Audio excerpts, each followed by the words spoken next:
It's going to take you, the people, to institute what you want, to educate the people everywhere what we want, what we design, what we need, to educate the people to the need for change, to educate the people to the basic political desires and needs of people as a whole. Hey everyone, so today we're going to talk about this cringe-inducing, slap to the face, middle finger to your damn nose, in between your damn eyeballs advertisement put out by the Democratic Coalition. They claim to be the biggest grassroots resistance movement against Donald Trump in the country, but I highly doubt any grassroots organization affiliated with the Democratic Party. I highly doubt it's grassroots. It always has some connection to, corporations. I mean, come on. You're literally defending a corporate-backed party. One of two corporate-backed parties in the two-party system. And so they're using this footage. We're about to play it right now, but they're using this footage of Black Lives Matter George Floyd protest, and just watch for yourself. And I don't know, maybe you'll hate the Democratic Party and their loyalists a little more, just like I do after watching this. I pledge allegiance to the flag of the United States of America and to the republic for which it stands, one nation, under God, indivisible, with liberty and justice for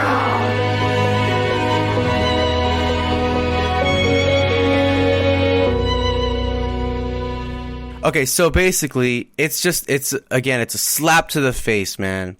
Like, he's using footage of George Floyd protest, Black Lives Matter protest. He's pandering to black people. It says Biden pledges allegiance to us. If he pledged allegiance to us, and this just would be so self-explanatory. If he pledged allegiance to us, it would have been 100% crystal clear, transparent, and that Biden Sanders unity coalition platform, policy platform. Like, it's oh god, man, I hate it. It's so awful. If he pledged allegiance to us, he would have pledged allegiance to us while he was a senator, like, it's ridiculous. He's literally pandering. It's awful.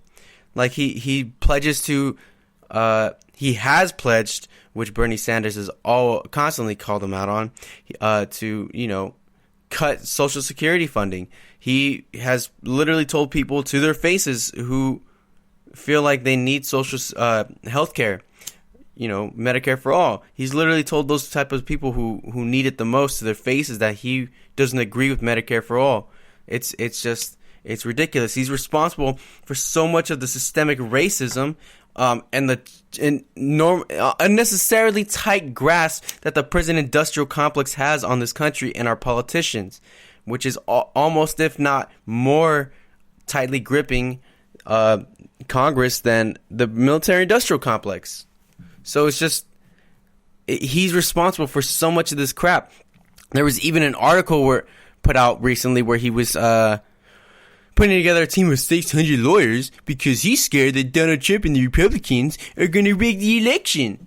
And then he's training like 10,000 plus, or maybe even, I'm pretty sure it was 10,000 plus poll workers. Where were those 10,000 plus trained poll workers when the Democratic Party was literally suppressing the vote illegally, but technically legally, in states like Texas or like other voting districts in states across the country where the minority population was really high, or where the highest progressive population was really high? Why didn't they have the damn poll workers trained and the polling locations increased then? Why all of a sudden now preparing for the general election? Why? They can't answer that. And if they did answer that, they give you a completely dumb excuse. Donald Trump is the most dangerous president in modern history, if not all of history. So, we have to prepare to defeat Trump. Like, bro, you had your chance with Bernie Sanders and you screwed him, and now you're just, oh god. But anyways, yeah, Biden's he's just awful. Like, he's literally, his presidency is one of many parameters that led to an environment where people felt the need to vote for Trump.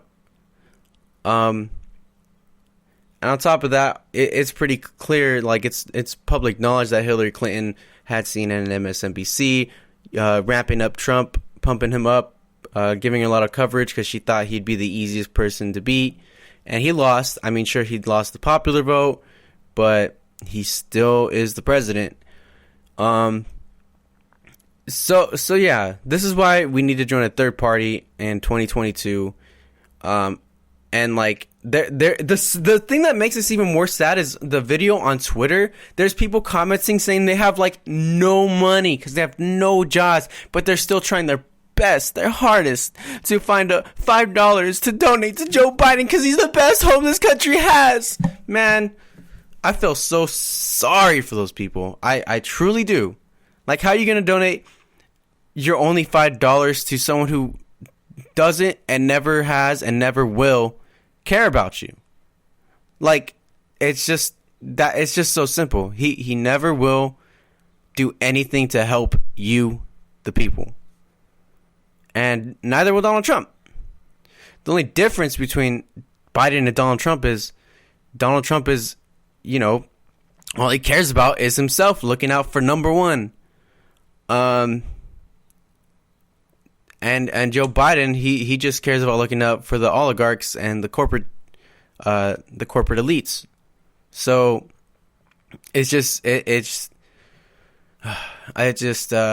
I really, really, really, really hate that he uses footage and images from these protests because, again, if it weren't for Joe Biden pushing so aggressively to pass his 1994 crime bill and supporting 3 strikes laws and, just so many other awful bills, even supporting segregationists, school busing, segregated school busing, and even basically talking up one of the most racist politicians in American history at his funeral and saying he was a really good guy. Like, literally, how are you gonna vote for Joe Biden when he was literally really good friends with a guy who had the longest filibuster in American history, which was during the Civil Rights Act of 1964? How are you gonna support that man and be Mexican or black or any other brown color that gets profiled by this racist police state? Like, people are just unaware of this, and it's not their fault. It's 100% not their fault. It's obviously the Democrats' fault because all they do is they make this propaganda and try and just persuade you to look at them in this light as if they are the social justice warriors of the politicians, when in reality they're just they use tokens, token people, and Republicans use it too, like Candace Owens. But the thing is, like, the Democrats try not to use the word token, and they try to sweep this type of stuff under the rug, and they just don't use this terminology, so people are just unaware.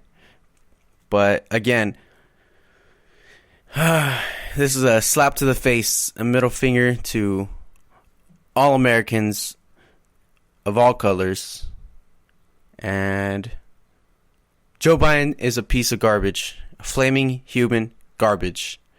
I bet you in this picture too, when he's kneeling down looking at the black dude, he's probably like, damn, where even am I? Because I have dementia and I don't know anything about anything. He's like, crime bill. Oh, was that me? No, it wasn't me. That's why I love black people, because I never passed no racist crime bill. What? Like, come on, dude. I don't know. Joe Biden sucks. Don't vote for him. Or vote for him if you believe in damage control. That's up to you. I'm going to shame you. I'm not going to shame you. Hey everyone, hope you enjoyed that video. Make sure you hit that subscribe button, hit that notification bell, leave a like, leave a comment. Head on over to our Patreon account, support the channel. See you later. It's not explained by the hunger of the masses, but by the thirst for dignity. Our socialism does not, therefore, aim at ingenious distribution of material wealth to economically equalize men who